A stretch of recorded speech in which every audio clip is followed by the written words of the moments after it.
आप सबका भारतीय जनता पार्टी कार्यालय में स्वागत है। साथियों, कई दिन से जम्मू कश्मीर के अंदर एक बहुत बड़ा मुद्दा नायब तहसीलदार की परीक्षा के अंदर जो उर्दू की इम्पोजिशन और उर्दू को कंपलसरी करके उमर सरकार द्वारा बनाया गया है। कई सालों से नौजवान इस तैयारी में था कि उसको कब मौका मिले और वो रिक्रूटमेंट प्रोसेस में हिस्सा लेकर के नौकरी पाए। इस सरकार ने वादे भी बहुत किए थे, बट 9 जून 2025 को इस सरकार की असलियत बाहर निकल करके आई, मानसिकता बाहर निकल करके आई, जब इन्होंने उर्दू को कंपलसरी कंपोनेंट किया और 50 नंबर का उर्दू नायब तहसीलदार की परीक्षा के अंदर अनिवार्य किया। पिछले 33 दिन से, आज 33वां दिन है, पिछले 33 दिन से लगातार भारतीय जनता पार्टी इस मुद्दे को लेकर के, इस विषय को लेकर के सड़कों पर लड़ाई लड़ रही है। और हमारा आर्गुमेंट एक सिंपल आर्गुमेंट है। इस प्रदेश के अंदर नायब तहसीलदार कि रिक्रूटमेंट के लिए जो रूल्स 1973 में फ्रेम किए गए थे, उसके अंदर सिर्फ और सिर्फ ग्रेजुएशन मांगी जाती थी।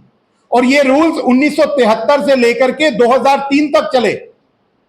2003 तक इन्हीं रूल्स के बेसिस के ऊपर रिक्रूटमेंट हुई और कई नौजवान लगे भी और लग करके प्रमोशनें लेकर के आज रिटायर भी हो चुके हैं। उस समय उर्दू की कई कंपलसरी नहीं था, कई अनिवार्यता नहीं थी, तो क्या वो कम काम कर पाएगा इन डिपार्टमेंट्स के अंदर? ये एक प्रश्न है बहुत बड़ा।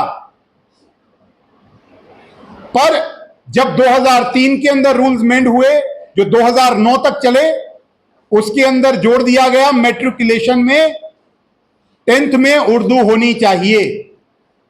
और कई नौजवानों को इसके बेसिस पर बाहर किया गया, पर रिलीफ मिला। जो 29 नौजवान 2009 में जम्मू के लगे थे, उन्होंने रिलीफ की डिमांड की और उनको रिलीफ मिला और उन्होंने ज्वाइन किया। उन्होंने तो 10वीं में उर्दू नहीं पढ़ी थी और वो लोग तो नायब तहसीलदार से तहसीलदार भी बने। उन्होंने कई अरसे से इस डिपार्टमेंट में सर्व भी कर रहे हैं। क्या उन्होंने कम काम किया क्या? और किया तो उनको प्रमोशन किस बेसिस पर मिली? ये जो निर्णय है, ये सरासर बाहर एक पूरे तबके को, लगभग 80% को इस रिक्रूटमेंट से बाहर रखने का निर्णय है, जिसके खिलाफ हमने पहले दिन से ये डिमांड रखी थी। हमारा आर्गुमेंट बिल्कुल क्लियर था कि ये जो निर्णय है, ये जहां पर कॉन्स्टिट्यूशन के खिलाफ है, एंटाई कॉन्स्टिट्यूशन है, अनकॉन्स्टिट्यूशनल है, कि जहां पर एक तरफ कॉन्स्टिट्यूशन हमको प्रीफेस के अंदर, प्रीएम्बल के अंदर हमको कहता है इक्वालिटी ऑफ अपॉर्चुनिटी कभी भी वायलेट नहीं हो सकती। बेसिक स्ट्रक्चर है हमारे संविधान का, बाबा साहब भीमराव अंबेडकर जी द्वारा बनाया हुआ आर्टिकल 14-16, जो इक्वालिटी ऑफ अपॉर्चुनिटी की बात करता है, जो कहता है कि किसी के साथ भी लिंग, धर्म, प्लेस ऑफ रेजिडेंस, लैंग्वेज के आधार पर कभी भी भेदभाव नहीं हो सकता। इक्वल ट्रीटमेंट किया जाएगा, इक्वालिटी प्रिवेल होगी। और आर्टिकल 16 कहता है इन्हीं बेसिस के ऊपर पब्लिक एम्प्लॉयमेंट में equality of opportunity in public employment में कभी भी डिस्क्रिमिनेशन नहीं हो सकती। पर यह डिस्क्रिमिनेशन करके यह सरकार क्या सिद्ध करना चाहती है? ये किसको खुश करना चाहती है? ये किसके साथ खड़ी है? आज 33 दिन के बाद समझ में आ रहा है।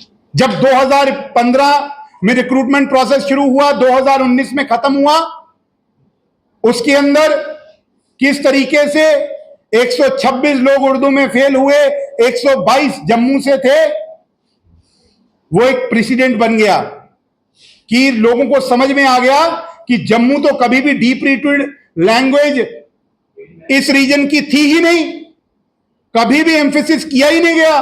स्कूल एजुकेशन में, हायर एजुकेशन में कभी भी ये कंपलसरी सब्जेक्ट था ही नहीं।